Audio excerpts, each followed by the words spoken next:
Good morning. Welcome back to Bookeemonsters. My name is PK. It is Wednesday, May the 14th. We are here to look at the new releases that have been published this week. And on Wednesdays, we look at romance and women's fiction type of books. Hope you're having a good day. Thank you for watching. If you're watching now, thank you for watching if you're watching it later. Quick announcements. I don't have any sprints tonight. Our next sprints are on Thursday evening, tomorrow night at 8 p.m. Eastern. We do them every Tuesday and Thursday evenings, and Saturday afternoons. Good afternoon, Helen. How are you doing over there? Why do I always say that? I don't know. How's it going over there? Hope you're having a good day. All right, let's jump into love and relationships. First up, a new one from Jessica Redland. Cajun pointed this out to me, and I appreciate it because it wasn't on any of my lists. This is a good author. This is called Sunshine After the Rain, and it's fourth in the Escape to the Lakes series. For the last 7 years, Mel has been hiding from life, from her friends, and from those who love her the most, her family. But being at home in her beloved Lake District has been far too painful for Mel to contemplate.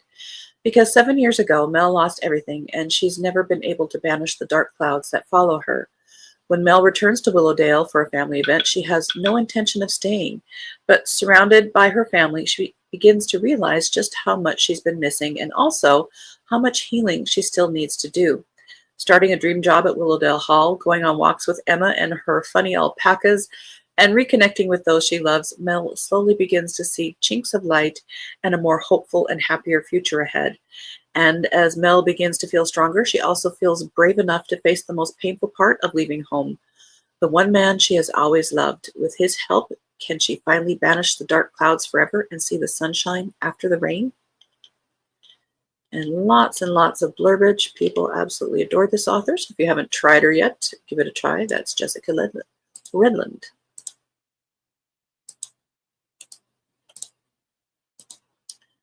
Next up, Lovesick by Deirdre Duncan.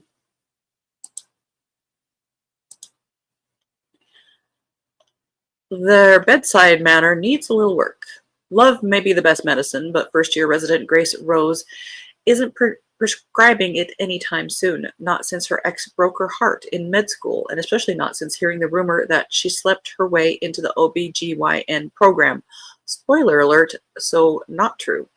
With her social anxiety already in full spiral, Grace is determined to set the record straight, but after a tense first encounter with fellow resident Julian Santini, with his annoying good looks and witty charm, she realizes that her reputation may never fully recover.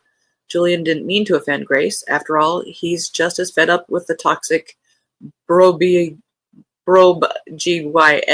culture as she is. He's got his own drama to triage anyway, like proving that he earned his spot in this residency, not simply lucked into it. Still, something about Grace gets under his skin, and not always in a bad way. Forced to work together through grueling shifts and sleepless nights, Grace and Julian try to cut back on the bickering for the sake of their training and your patience. Before long, however, a different kind of tension exposes the cracks in their truce. With their hearts in critical condition, will they accept that love is the best remedy of all? This is described as Grey's Anatomy meets the hating game.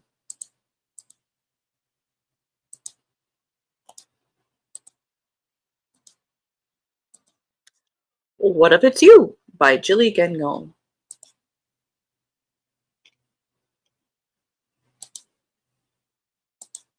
Thank you, Cajun, for pointing it out to me. When Laurel Everett finds a ring in her longtime boyfriend Ollie's sock drawer, she should be thrilled. So why is she left wondering, what if? Specifically, what if she'd taken up her work crush, Drew, on his offer of a date just before she and Ollie got together? Thanks to her job at tech giant Pixel, she might have a way to answer that question through the Alt-R project, which promises users a glimpse of alternate realities, or it will once the quantum computers it relies on get more powerful. When the program actually works and Laurel wakes up 5 years into her life with Drew, she's fascinated, then increasingly horrified as she continues to slip between that world and her real life, seemingly at random. As she moves back and forth between the two worlds, Laurel realizes choosing the right life might not be as simple as deciding between two men and the different visions of happiness they offer. And if she doesn't find a way to untangle herself from the quantum mess she's unleashed, she might wind up stuck in the wrong life, or worse, deleted entirely like a faulty line of code. Well, you're not only changing your life, you're changing other people's lives. Don't mess with timelines.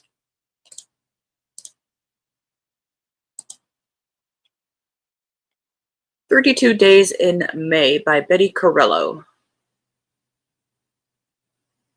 There's the cover.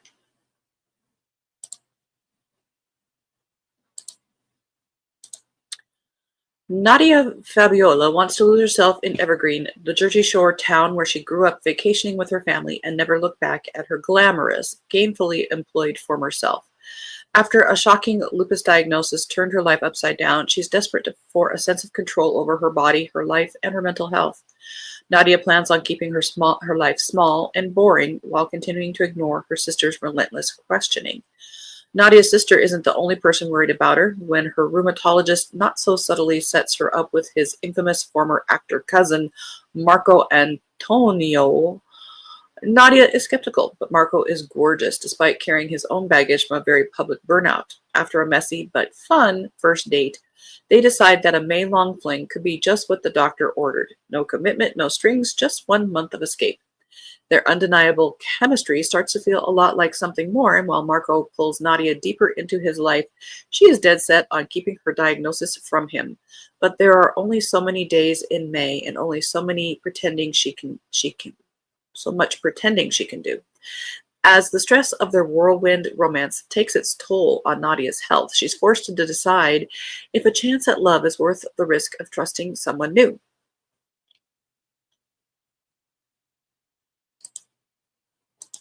End of row one.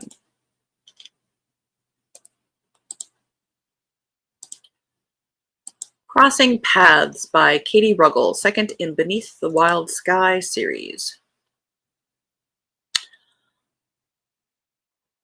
Oh, that's awful. Why date a mountain man? Because he can bring you to your peak. Ugh.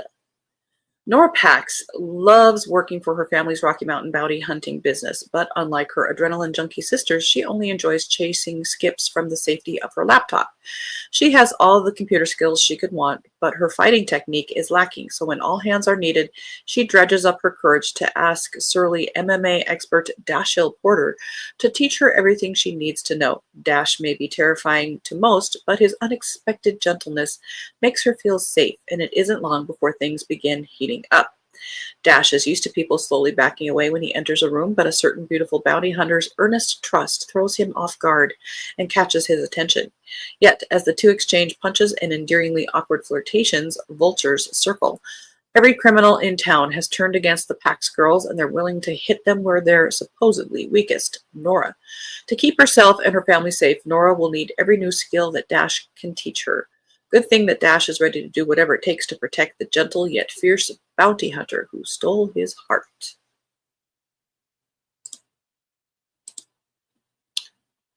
That's an interesting setting. Gone with the Wine by Kelly Jamieson. I'm thinking that's the publisher, but they listed as an author. I'm not going to say that one. Second in the Poor Decisions series. Jansen, I'm trying to start over after a soul-crushing end to my hockey career and my marriage, so I buy a winery. I have no idea what I'm doing, but at least I have a reason to get out of bed in the morning. I hate asking for help, but when I meet the winemaker next door, I'm jacked to have an excuse to see her again. She's gorgeous and full of life, with grape juice-stained hands, a sunburnt nose, and long legs in cut-off shorts. But Bianca's not so eager to help a grumpy rich celebrity who thinks he can just buy a winery and become a winemaker. Bianca, holy crap, I've inherited part of the family winery. That should be a dream come true, but I left Napa to get away from my family baggage. I have no choice but to go home and help my sisters get through harvest season. but I'll be making a quick exit back to my rising star wine career in Argentina. Meanwhile, our new neighbor is a tall, dark, and ripped temptation. He needs a winemaker, and I need a lab, so we make a business deal. But while we work together picking, crushing, and fermenting, the attraction between us is causing another chemical reaction. And with wine and with life, it's not healthy to keep things bottled up.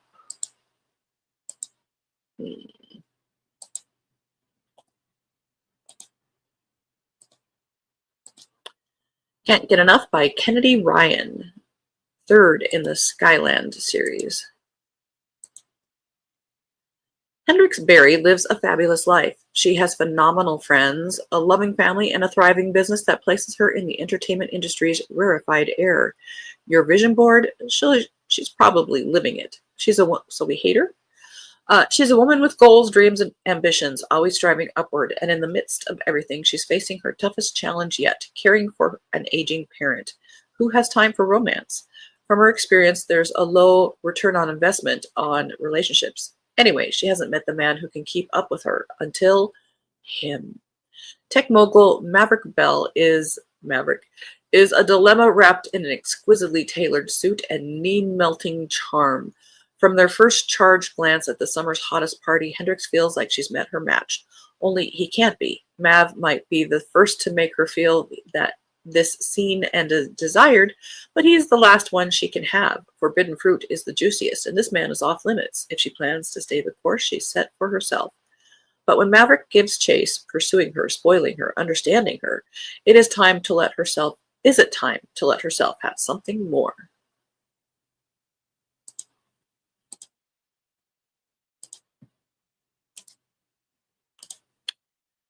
Match Penalty by Kenna King, first in the Rookie Hawkeyes series.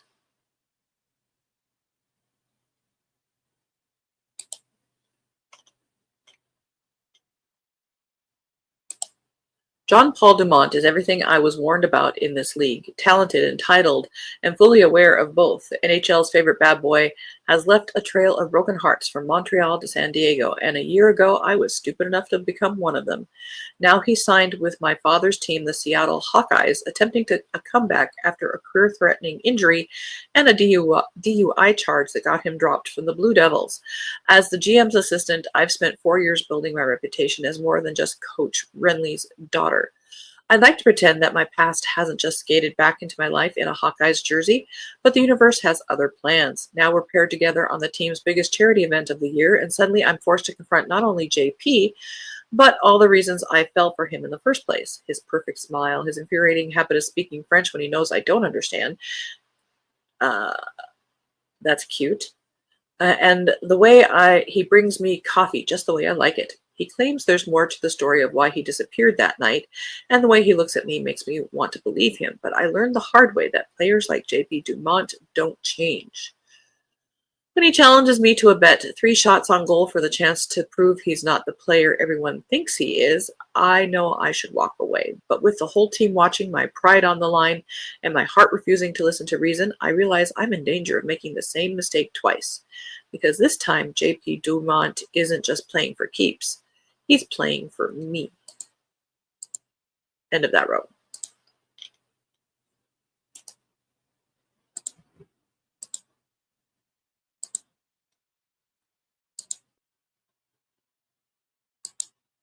Main Characters by Hannah Orenstein.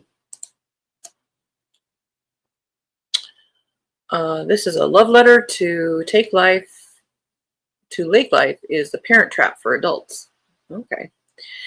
Every summer, Vivian Levy and Lucy Webster spend a month with their father at his lake house, separately. Raised in New York City, Vivian is an ambitious sommelier with a secret that could derail her future. Lucy grew up in a tiny Maine town where she now teaches high school English while watching her marriage unravel. They've never met. While Lucy envied her half-sister from afar, their father kept Vivian in the dark.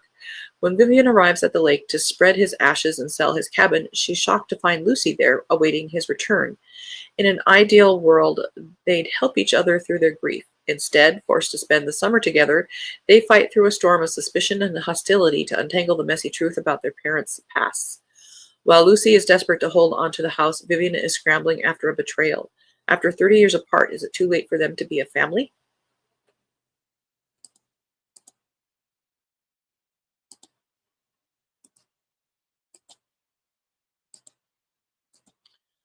Roll the Sun Across the Sky by Barbara Lynn Probst. From the ruins of Egypt to the privileged life of Manhattan's Upper West Side, the story of a woman's odyssey through the maze of love, loyalty, recklessness, and remorse as the consequences of her acts ripple through the generations. Approaching a milestone birthday, Arden Rice has seen it all. 3 marriages, hardship and wealth, choices she both regrets and defends, all fueled by the same fierce desire to give her daughter the best possible life. At least that's what Arden tells herself. But nothing is simple. Arden is haunted by her impetuous history, with its trail of damage and deception. Yet she's finally made a life where she can be her best self until the unthinkable happens, and a trained engineer's lapse in attention throws that life into chaos. Secrets begin to unravel, and Arden finds herself questioning everything she thought she knew, along with her own role in shaping the disturbing person her daughter has become.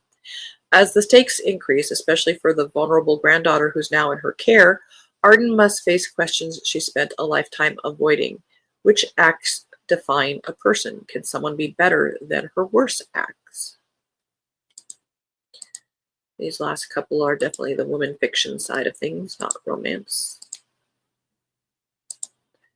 Sleep by Honor Jones. Every parent exists inside of 2 families simultaneously, the one she was born into and the one she has made. 10-year-old Margaret hides beneath a blackberry bush in her family's verdant backyard while her brother hunts for her in a game of flashlight tag. Hers is a childhood of sunlit swimming pools and Saturday morning pancakes and a devoted best friend, but her family life requires careful maintenance. Her mother can be as brittle and exacting as she is loving, and her father and brother assume familiar, if uncomfortable, models of masculinity.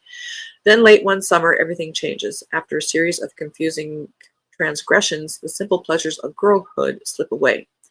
25 years later, Margaret hides under her parents' bed, waiting for her young daughters to find her in a game of hide and seek. She's newly divorced and navigating her life as a co-parent while discovering the pleasures of a new lover. But some part of her is still under the blackberry bush, punched out of time. Called upon to be a mother to her daughters and a daughter to her mother, she must reckon with the echoes and refractions between the past and the present, what it means to keep a child safe, and how much of our lives are our own alone. Again, the women's fiction side of things. We don't have any big dresses, shirts falling off kind of romances this week, it looks like.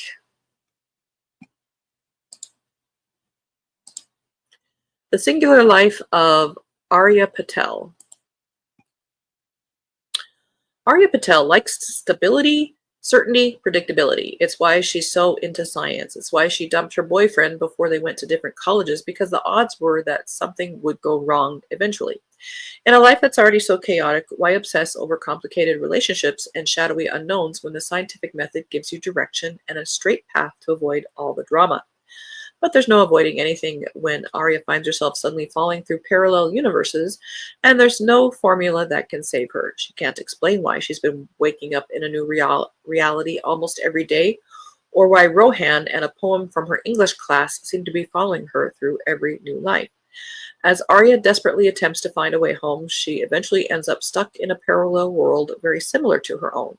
She cherishes this new version of her family, and she finds herself unable to deny the yearning she has for Rohan. But it's not her life or her Rohan. It belongs to another Arya, another girl, and unless Arya can get back home, she'll have taken this happiness away from someone else forever, and she may never find her own. Interesting. End of that row.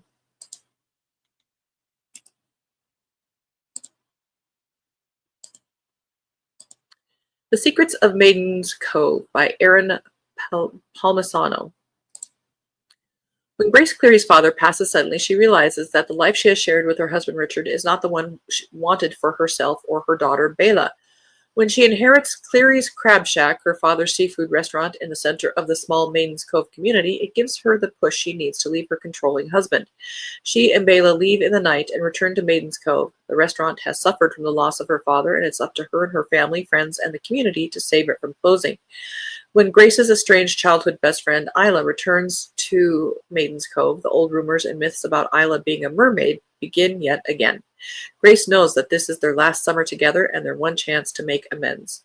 What started off as a bright summer turns dark as the shadow of Richard looms over Grace and Bela. He's not ready to let his family go. He's not ready to let his family... that's just repeated.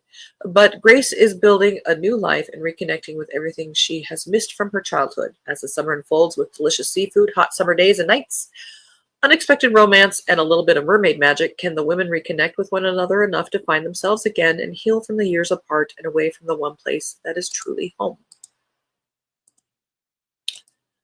Last one. Where the Rivers Merge by Mary Alice Monroe. 1908. The low country of South Carolina is at the cusp of change. Mayfield, the grand estate held for generations by the Rivers family, is the treasured home of young Eliza. A free spirit, she refuses to be confined by societal norms and spends her days exploring the vast property, observing wildlife, and riding horses. But the Great War, coastal storms, and family turmoil bring unexpected challenges to Eliza, putting her on a collision course with the patriarchal traditions of a bygone era. 1988. At 88, Eliza is the scion of the Rivers Delancey family. She's fought a lifetime to save her beloved Mayfield and is too independent and committed to quietly retire and leave the fate of the estate to her greedy son. She must make decisions that will assure the future of the land and her family, or watch them both split apart. And that is all that we have for romance this week. Again, not a whole lot of traditional ones, but some rom-comish and some women's fiction. Well, thank you guys very much. Hope you have a very good Wednesday. Again, I don't have sprints tonight. Our next sprints are tomorrow night, Thursday night at 8 p.m. Eastern. And tomorrow's morning show will be looking at fantasy and science fiction. Everybody be safe. You're in my heart. And as the banner says, don't be a bookworm, be a bookie monster. Nom nom nom. Have a good day and God bless.